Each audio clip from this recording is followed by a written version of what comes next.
Hey guys, Professor Bell, Comic Book University, Deadpool issue number 7. Gonna give this another shot.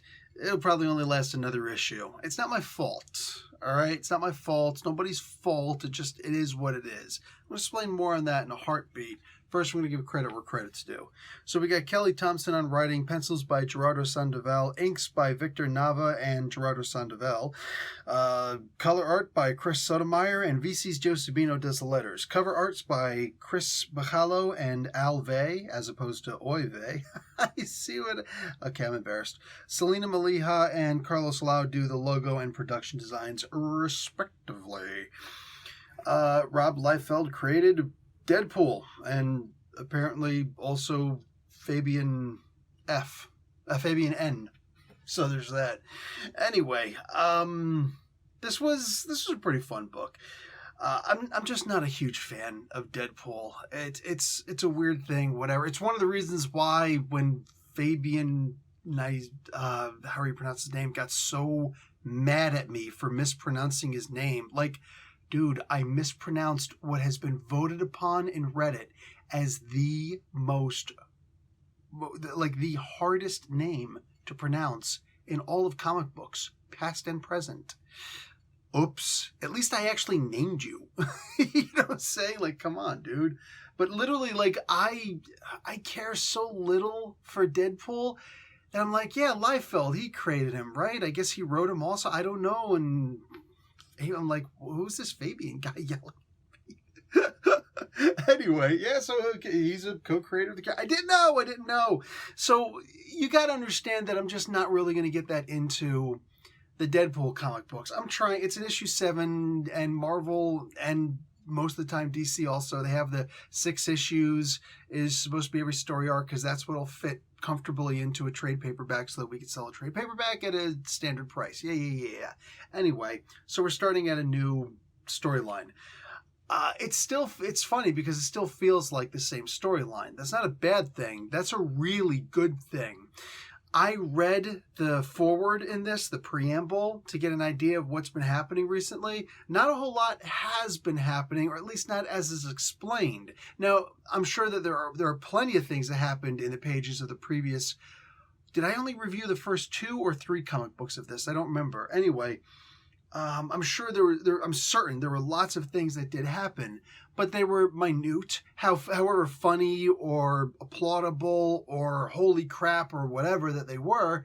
It wasn't like it was so key to the storyline that it had to all be mentioned. I read through this, I'm like, so mostly nothing has changed, but I'm good with that. See, that's what the forward is for. If someone does fall off a book for a while, it is incumbent upon the writer, or at least the people who are in charge of the comic book, to make sure that we're kept up to date so that there's a better chance of us staying on the comic book. I honestly wouldn't have even approached this if there was no forward in this comic book. I know there are a lot of people, several editors, who really don't see the purpose of a forward in a book. No, those editors are wrong. This is not a disrespect thing. It's a simple fact. They are wrong. I was able to see that Deadpool is still the king of the island that was Staten. Elsa Bloodstone is still with him.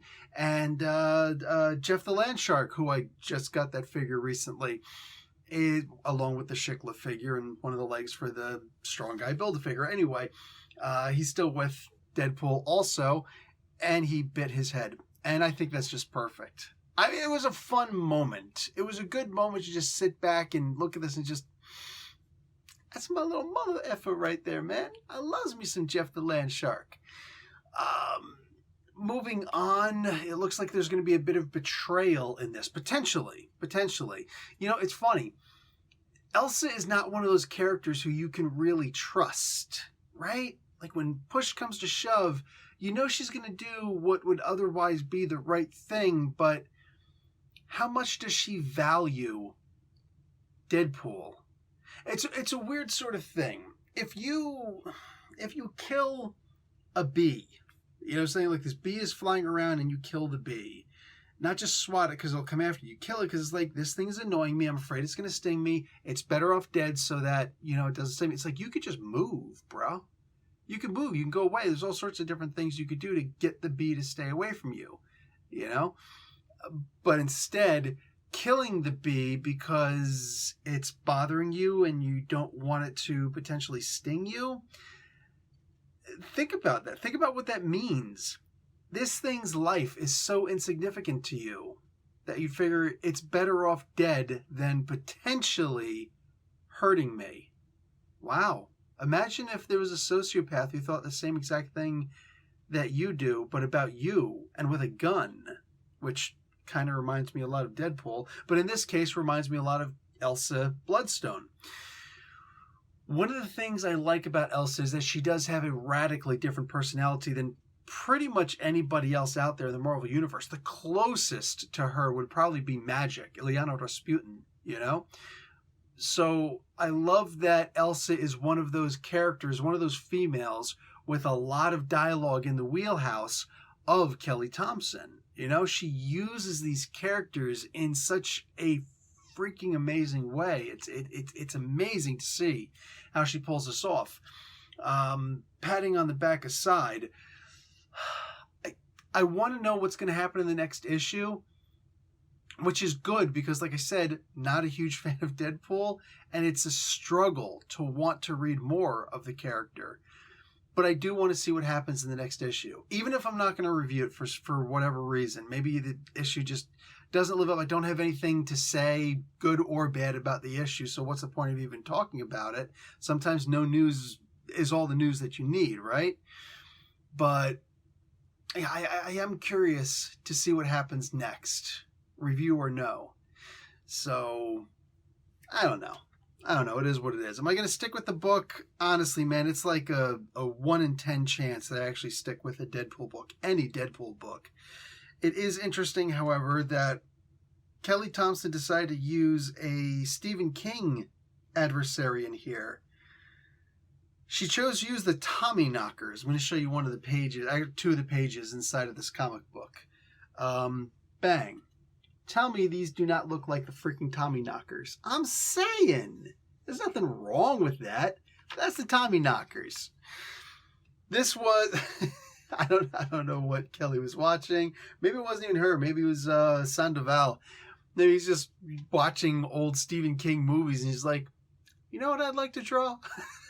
It was a fun book. Damn it was a fun book. Don't get used to me enjoying a Deadpool book. It just is what it is. I'm out, guys. Go and check it out. It's worth your while. I'm just saying. I'll talk to you all later. Like the video. Watch an ad. Professor Bill, Comic Book University. Class dismissed.